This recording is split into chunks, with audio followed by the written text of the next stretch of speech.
नमस्ते बच्चों, हिंदी की तासिका में आपका स्वागत। तो आज सेतु अभ्यास में हम पाठ का परिच्छेद का प्रकट वाचन करते हैं।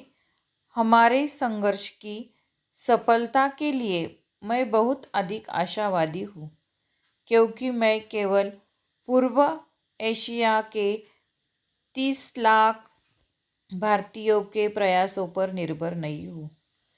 भारत के अंदर एक विराट आंदोलन चल रहा है तथा हमारे लाखों देशवासी आज़ादी हासिल करने के लिए अधिकतम दुख सहने और बलिदान के लिए तैयार है।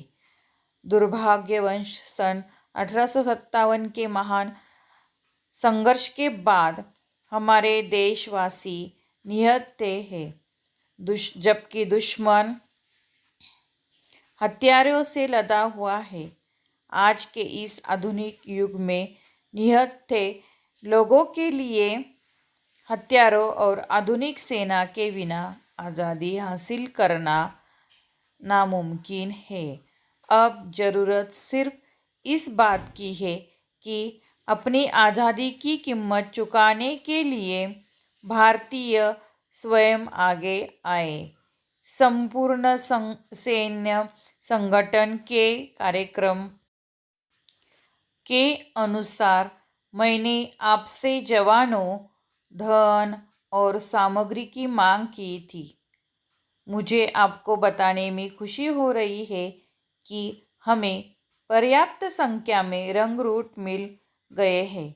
हमारे पास पूर्वी एशिया के हर कोने के रंगरूट आए हैं।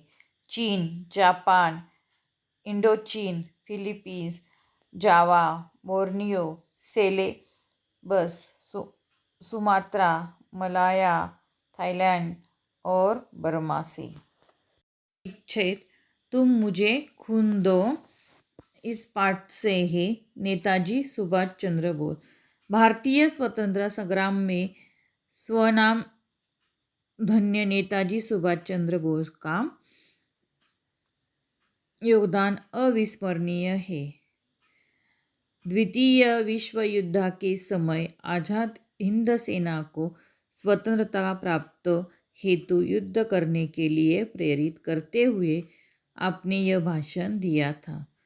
तो आपका कहना था कि स्वतंत्रता की राह शहीदों के खूनों से ही बनती है।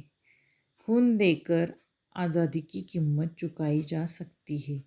आपका आग्रह था कि देशवासियों के लिए तत्पर रहना चाहिए। भारतीय स्वतंत्रता संग्राम के प्रखर क्रांतिकारक नेताजी सुभाष चंद्र बोस ने जय हिंद और चलो दिल्ली का उद्घोष देकर भारतीय सैनिकों में एक नया जोश भर दिया था। आपने अपने जीवन काल में अनेक बार नौजवानों को संबोधित किया। आप भारतीय युवकों के प्रेरणा स्रोत बन गए। सूचना के अनुसार कृतियाँ करो, संजाल पूर्ण करो। तो पाठ में आए देश, कौन कौन से देशों का नाम है वो आपको लिखना है।